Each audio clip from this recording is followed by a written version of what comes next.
Well, Jimmy Kimmel was fired because he had bad ratings, first of all. And he went out there and said something terrible about a great gentleman named Charlie Kirk. And Jimmy Kimmel is not a talented individual. He had bad ratings and he should have been fired a long time ago. So, you can call that Donald Trump didn't attack Jimmy Kimmel's jokes. He attacked his credibility because his credibility is what keeps him dangerous. And in a sharp late-night jab at Jimmy Kimmel, Donald Trump struck back at the comedian with a rally attack, accusing the host of reading CIA propaganda scripts. The goal was not to win the debate. The goal was to poison the narrator so the audience doesn't believe the mirror. Kimmel did not immediately fire back with a response on social media. He waited his turn in the stage because his timing is his strength, and Trump's weakness is his record. And when the show began, Kimmel launched into two normal jokes. The audience relaxed, and then he launched into it. He held up the printed-out screenshot of the attack, read it slowly without any impression. The audience laughed at it,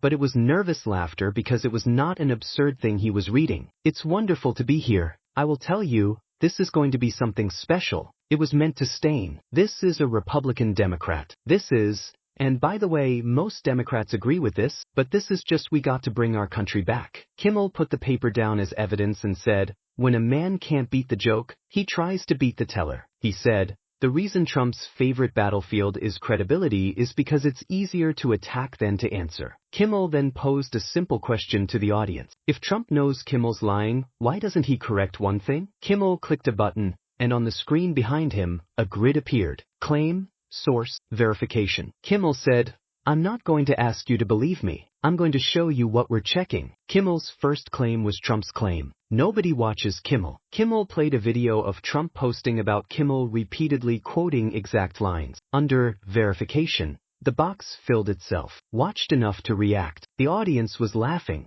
Kimmel's second claim was Trump's claim. Kimmel is paid to lie. Kimmel didn't speculate. He read his disclaimer on the air. He said, I'm a comedian, not a prosecutor. I'm using publicly available reporting and using the videos. Then Kimmel showed the audience Trump's fundraising emails that labeled every critic as bot. Kimmel said, if we're all bot, the only person in the room who's not getting paid off is the guy selling you the story. The audience was laughing. Kimmel was sharper. Then Kimmel did the thing that would end the segment. Kimmel said, we're going to take the credibility test. 30 seconds. One question, no detours. A timer appeared on the screen. Keep saying we have bad ratings. And listen to him because, hey, nobody knows bad ratings like the guy does. That is the lowest it's been in his second term. The lowest of his second term. Donald Kimmel said looking into the camera. You've accused me of lying. Great. Name one sentence I've said this week that is false and give the correct version. What?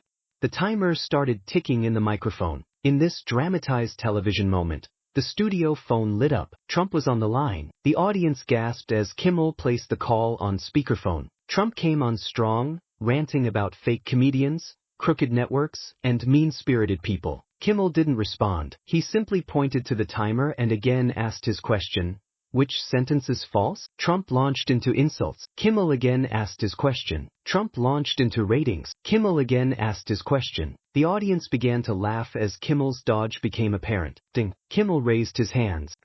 That's the answer. He said he can't correct the record, so he attacks the person who has the record. Trump was yelling over the line, but the audience was not paying attention to the yelling. They were paying attention to the lack of yelling about the one thing Trump was not saying. The specifics. Kimmel ended with a soft-spoken but brutal line. Credibility isn't something you earn. It's something you earn when people check your claims. Trump was thanked for calling, and then Kimmel ended the call and looked directly into the camera. If you want to know who the liars are, Kimmel said, watch who won't correct the simplest mistake. Kimmel then ended the segment but not before adding one more twist. Kimmel told the audience not to believe the secret document rumors and the personal attacks because that's how you destroy credibility. If you hear something that cannot be sourced, cannot be verified, and only exists to make you disgusted, that's not journalism, that's manipulation. Kimmel then told the audience to treat him the same way. If he ever makes a mistake and says something wrong, demand the correction on air.